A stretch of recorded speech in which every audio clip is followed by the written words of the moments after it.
What's up, everybody? Welcome to DFS by the Numbers. This is my betting breakdown for UFC 253. In this video, I'll be going through all the fights strictly from a betting perspective, not going to get into much breakdowns or on why I'm picking which fighter. If you want to know why I'm picking which fighter and want to get more into depth, go check out my breakdown video I posted on Wednesday. Go check out my live stream I posted on Friday after the weigh-ins, talking a little bit about the weigh-ins and some other things. But in this video, I'm going to give out my bets that I have for this week, and also some bets I'm potentially looking at, and also some best bets for each fight. Before we get started, if you guys can please leave a like, it helps a ton. Subscribe if you have not yet, again, helps a ton. I would love to get to 7,000 subs in the near future. I would really appreciate that. But we're going to start with the first fight of the night here, and we have Khadis Ibragimov and Danilo Marques. And earlier in the week, I sent out a tweet saying something along the lines of, I'm really tempted to bet Ibragimov, but I could never forgive myself if I bet Ibragimov as a minus 165 favorite and he lost. But in all honesty, I really don't see him losing this fight. I would be kind of shocked if he did lose this fight. I think the line is this close because people do want to fade Ibragimov, and rightfully so. He's 0-3 in the UFC. He has a poor gas tank. I just don't know if Marques is the guy that's going to do it here. Just watching tape on Marques, just very, very underwhelmed. Poor striking, poor wrestling, has fought absolutely nobody, 34 years old, coming off of a layoff. This does not make sense to me. This is a big, big stay-away fight for me. If I had to bet it either way, I'd probably bet Ibragimov, but that's not something I'm all that interested in doing now. I'm going to stay away here, but I do think Ibragimov gets it done. I just can't lay my money on this fight. The under 2.5 is not a bad look. The fight doesn't go to decisions. Again, not a bad look, but I really don't want to put my money anywhere near this fight, honestly. Juan Espino versus Jeff Hughes. I do have Juan Espino in a parlay, and I liked what I saw at the weigh-ins. I was kind of curious to see how he would look coming off of a little bit of a layoff, and he looked fantastic. He answered all my questions, and even before the weigh-ins, I really did like him to win. He has good wrestling. He's obviously great on the ground, and just looking at Jeff Hughes at the weigh-ins, he looked pretty bad. I mean, I don't think we've ever seen Jeff Hughes look that bad. It looked like he just got up off the couch, and after that, I ran to get him in a parlay here. So I really like Juan Espino this week. Got him in a nice parlay. Juan Espino inside the distance, minus 115, not a bad look. He's most likely going to win by submission, plus 120 by submission. Wish that line was a little bit wider, but give me Juan Espino all day. I'm struggling to find a path to victory for Hughes. Is he going to, outland Espino on the feet? No. Is he going to stuff the takedowns of Espino? Maybe. I don't know. He just doesn't do much. He doesn't do enough for me, and he doesn't really have that knockout power that you'd like in a heavyweight with only a 40% KO rate. Getting into the next fight, Alexa Kamer versus William Knight. I see a ton of people on William Knight. Everybody's betting William Knight this week, but the line is getting wider in favor of Kamer. It does not make sense. I am on Kamer personally. I think he's the much better fighter. It's just William Knight is someone you cannot count out. He's very, very dangerous. William Knight is someone who could be losing the fight all the way up until he finds that knockout shot, and maybe that happens here. Maybe plus 145 isn't a bad line to look at. Maybe plus 210 by a knockout for Knight is not a bad line to look at, but I'm going to pass here. I was looking at the under 1.5, but I'm not going to lay my money on it. I do think Kamer wins. I do like Kamer. If the line came down a little bit, I would take a bet on it, but minus 165, I'm just going to sit back, relax, and watch this fight. Shane Young versus Ludovic Klein, and Klein is a play of mine. I have plus 105. I have one unit on that. I got it right before the line flipped. Wish I got my tape study done for this fight. It was one of the last fights I did go through tape study for, and by the time I was done, I ran to place a bet on Klein, and plus 105 was still there, and I did think it was going to completely flip, and it indeed did. He's minus 115 now. He's minus 120, minus 130 on some books as well. I just really like the guy. I like him a lot. Very, very good striker, very good head kick, and Shane Young is someone who's very tough. I'll give him that, but he does not play defense, and that's not going to work out against Klein, who has a devastating head kick. I think Klein gets him out of there. Plus 195 by KO is not a bad look, but ultimately I like my shot on Klein at plus money, plus 105 there. Jake Matthews versus Diego Sanchez. I do have Jake Matthews in a parlay with Dominic Reyes. It's my biggest play on the whole night. I have 3.5 units on Reyes and Matthews at minus 170. Of course, that was bet earlier in the week. Now Matthews is minus 750, minus 800. I think that parlay is around the minus 180, minus 185 range there, which is still not bad. I still think they both win very high on each fighter here in this fight. Diego Sanchez, I just don't see a path to victory for him. He's not a knockout guy.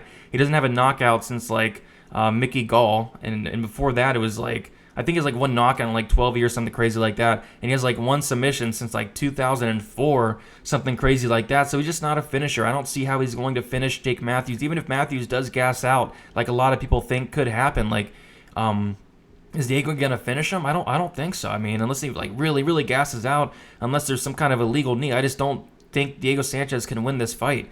I know he's a legend. He's had a fantastic career, but I really do think he should hang him up. He has not been looking all that great in his past couple fights.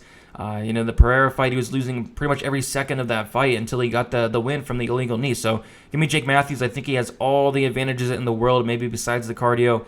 And I have him in that parlay with a decent amount on it. Brad Riddell versus Alex Silva. I don't hate Brad Riddell as a parlay piece. I'm going to have him in a Hail Mary parlay if I do choose to do one. I do think he gets it done. He's going to be the better striker by a decent margin here. The only thing you got to worry about is the takedowns of Alex De Silva, but he doesn't look like the best wrestler, and Riddell showed a very good get-up game. I know he's been taken down 10 times, but that was against better wrestlers than De Silva. And on the feet, it's really not even close. I think Riddell's probably going to get a knockout here. Plus 155 is not a bad look for Riddell. Minus 155 doesn't go to decision. It's not a bad look, but I'm really tempted at that plus 155. Riddell has a 63% knockout rate, and I know De Silva's never been knocked out, but he's not been fighting the best competition whatsoever. So give me Brad Riddell, give me by knockout. Tempted at that plus 155, but don't know if I'm going to bet it yet. And make sure you guys follow me on Twitter, DFS_numbers. Instagram is DFS by the numbers. I'll be getting my bets out there if I do decide to add another bet. I have 3 right now. I'm looking at adding possibly 1, maybe 2 more bets. So make sure you guys follow me on there.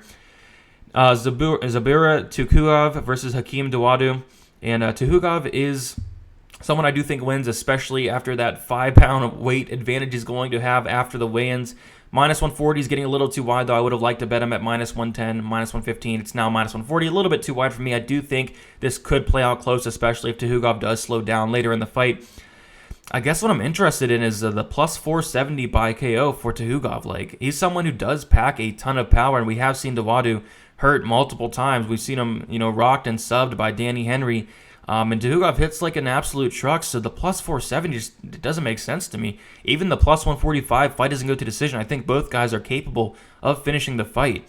Tukurov has been knocked out before. He has been submitted before, and he does slow down later in the fight. I could see kind of a Tukurov early in the fight, or a Dawadu late in the fight. So the plus 145, I'm really curious on that line. Like, I think both these guys are more than capable of finishing this fight. So I don't know. It might be something I look at. Very, very tempting. The plus 470 might put a little bit on it. Might put like 0.25 units on it, because I do think he's very, very live for a possible early knockout there.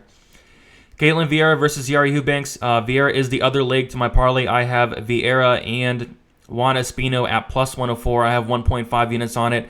I really like Vera in this matchup, and just seeing Hubenks on the scales, it just boosted my confidence up a little bit. And you got to think, like, Hubenks has cut weight like 3 times in the past month. She did not look all great on the scales. I know her cardio held up in last fight, but all these weight cuts are going to have to take a toll on you at some point, and I do think it does here. This is a very, very good buy low spot for Caitlyn Vera. Yary Hubenks just won as a big underdog. People want to go and chase that. Oh, I missed Hubenks as plus 280. I'm going to bet her here again as another underdog. And that's just not how it works. So we're getting a nice buy low spot on Vera here. And of course, Vera is coming off of a knockout loss to Aldana. Again, a nice buy low. Everybody's looking at that. Recency bias is real in this fight, because I do think Vera is the much better fighter.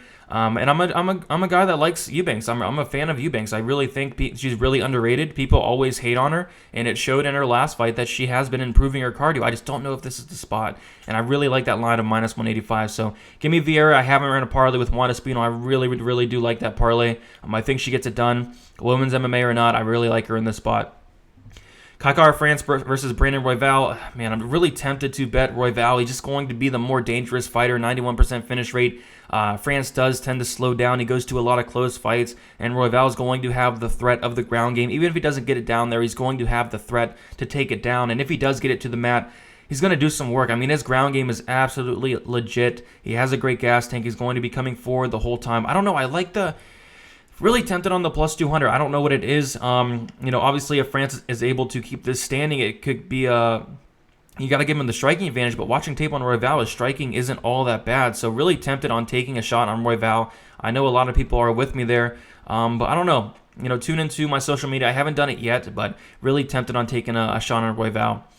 Dominic Reyes versus Jan Blockowitz. Like I mentioned earlier, I have Reyes in a parlay with Jake Matthews. I just don't get the love for Jan Blockowitz. I get it. Polish power. He knocked out Luke Rockhold. He knocked out Corey Anderson. Very, very impressive, I guess. But, Reyes is going to be the younger fighter. He's going to throw more volume. Jan doesn't throw much volume. Jan blitzes in with his chin up, hands down. I think Reyes is going to counter him and knock him out.